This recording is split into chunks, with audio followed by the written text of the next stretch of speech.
जो दरवाजे तुम्हें बंद नजर आ रहे हैं, उन तक पहुंचना तुम्हारे लिए नामुमकिन नहीं है, क्योंकि तुम्हारी दुआओं में वो ताकत है जो अल्लाह की रज़ा से उन बंद दरवाज़ों को भी खुलवा सकती है। लोग तो तुम्हारी परेशानी में सिर्फ तुम्हें दिलासा देंगे और फिर अपनी ज़िंदगी में मसरूफ़ होकर सब कुछ भूल जाएंगे। बस एक अल्लाह है जो तुम्हारा दोस्त भी है, रब भी है।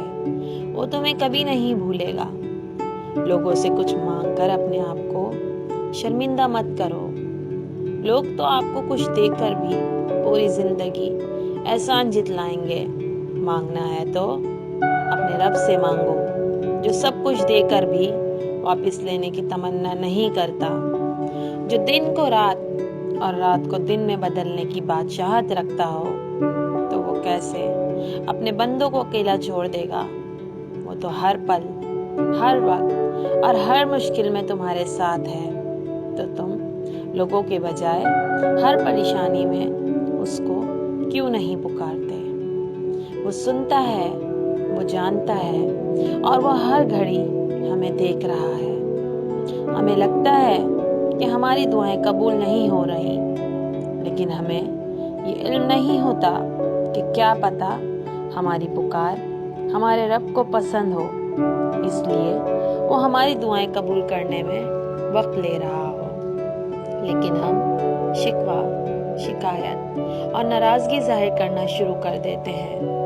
लोगों की भीड़ में हम अपनी पहचान भूल गए हैं। हमें ये खौफ होता है कि लोग क्या कहेंगे। इस अल्फाज ने हमारी अपनी ज़िंदगी को बेमायने बना दिया है।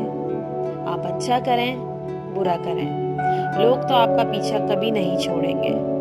आपकी एक खता आपकी 1000 अच्छाइयों पर भारी पड़ जाएगी। लोग किसी भी हाल में आपको जीने नहीं देंगे।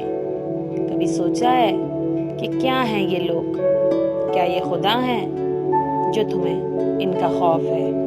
ये आज हैं, कल नहीं। ये तुम्हारा कुछ नहीं बिगाड़ सकते। यही सब सोचना है तो अपने रब के लिए सोचो, जो तुम्हारा साथ कभी नहीं छोड़ेगा। बस तुम उसी से मांगते रहो। वो तो तुमसे 70 माँओं से भी ज्यादा प्यार करता है।